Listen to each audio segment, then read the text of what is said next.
So how are winning teams created?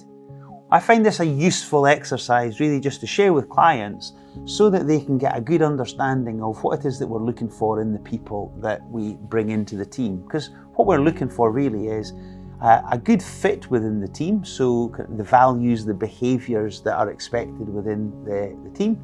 And then also, once we've got people like that, are they performing to the level that we're expecting for the role? And so really there's kind of four kind of ways that we can look at that. And the first thing is, if we've got someone who isn't really a good fit from a values perspective, isn't behaving in the right way, and actually isn't performing very well either, then the way I would describe them is they may be like the odd piece in a jigsaw puzzle. It's almost the piece that doesn't necessarily fit the wider jigsaw. And realistically, more times than not, the best thing to do is to help those kind of people move on. Now, maybe they fit somewhere else and they can be great elsewhere, but clearly they're not a good fit right now for the team. Then we've also got the others, what I call the good eggs. They are the ones that absolutely are good to kind of have in the team. They do things the right way. They have the right kind of values and kind of beliefs, but their performance maybe isn't quite where it could or should be. Now, of course, our job at that point is to make sure that we nurture, support, encourage them, because we want them to kind of be in the team, but we need them to be stepping up to a different level of performance.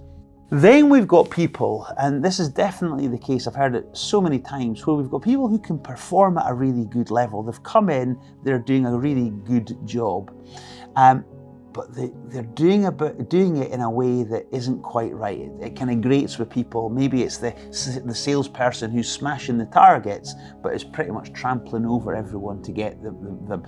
Now, that's not what we want to see. And with those kind of people, what we need to do, I always say, like, there's one chance here, which is a very robust, direct conversation to say, look, you're performing really well. However, the way that you're going about things, you're just grating against these values. So we need that to change, because if you do, there's a real place. I think you could become a star in this business. However, without that change, it's maybe best that you exit.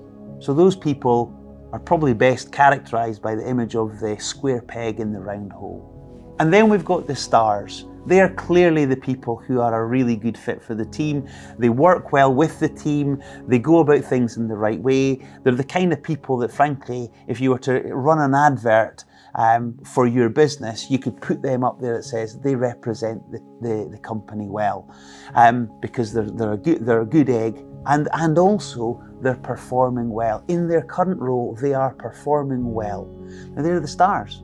Now, of course, with the stars, we want them ultimately to move on up. So what realistically will happen is they're still good people, but they're going to go into the next level up job, which means that their performance might come down a little bit. Because, if you've looked at one of my other videos, which is about how we learn, you'll notice that we've got different levels of competence depending on the role that we do. So that's the whole point, though. We want the stars to come in and for them to continually grow as they kind of go into different stretch positions and different roles that continue their career. But that's what we want. So as we take a step back, we don't really want to have too much time with the odd jigsaw pieces. The square pegs and round holes need a robust conversation to move them up or move them out. The good eggs need nurtured and supported, and then the stars need the opportunity to stretch and to grow. So that's how winning teams are created. Hope that's helpful.